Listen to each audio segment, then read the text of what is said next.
let me tell you why the next phase of my life is to create this women's hair health and beauty center. And this is an all out to all of you.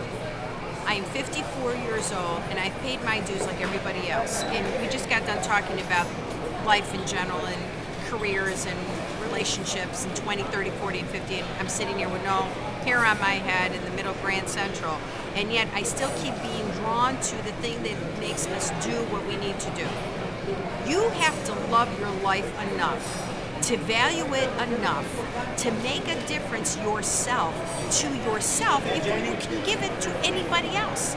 It doesn't matter what other people think. I am sitting here, not one person cares whether or not I got hair on or not. I care because this is not an image that I'm comfortable with. But that's only one part of my life. That's not all of it. And so to think that at this stage in my life I should not want anything else more, better, or whatever is unacceptable. It's unacceptable.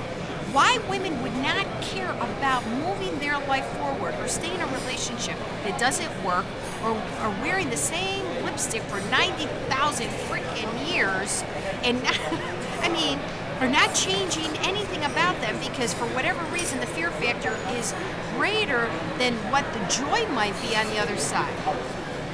Why would we want to stop living our life? Why?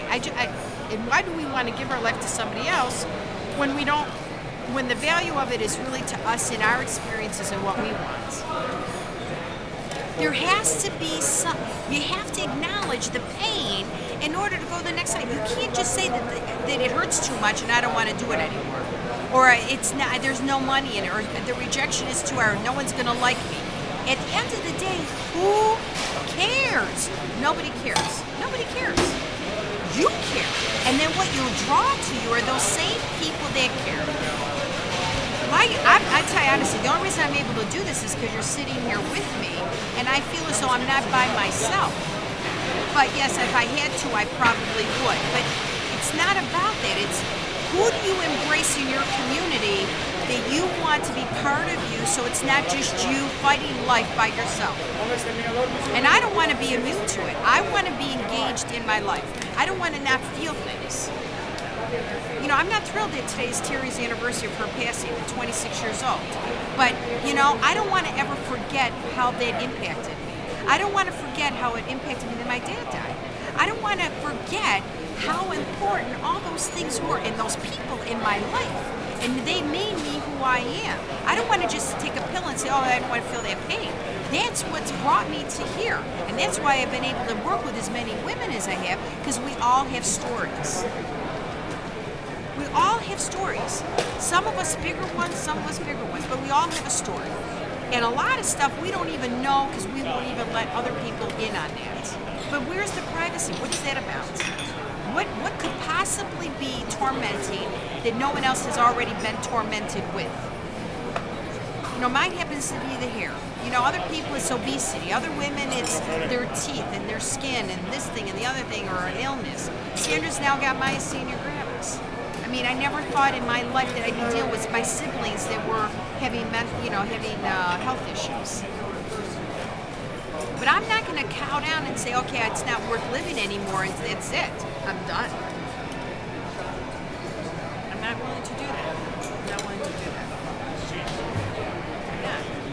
And that's what this is about. And I need all of you to be in my YouTube, to help me network all of this, and let's empower all these women so they, you know, mine happens to be hair, but I want it to be about everything, how you feel, how you look, the makeup you wear, the clothes you have on, your spirit on the inside, the knowing you well enough to be able to give that and pay that forward to somebody else who may or may not be as fortunate. It may not be as strong as me. But I tell you what, I had a boyfriend say to me once, you know, I don't know anybody that's got a personality like you. Are you sure that's all your personality? I said, what do you think I do? Wake up in the morning and I take a pill and I become this other person?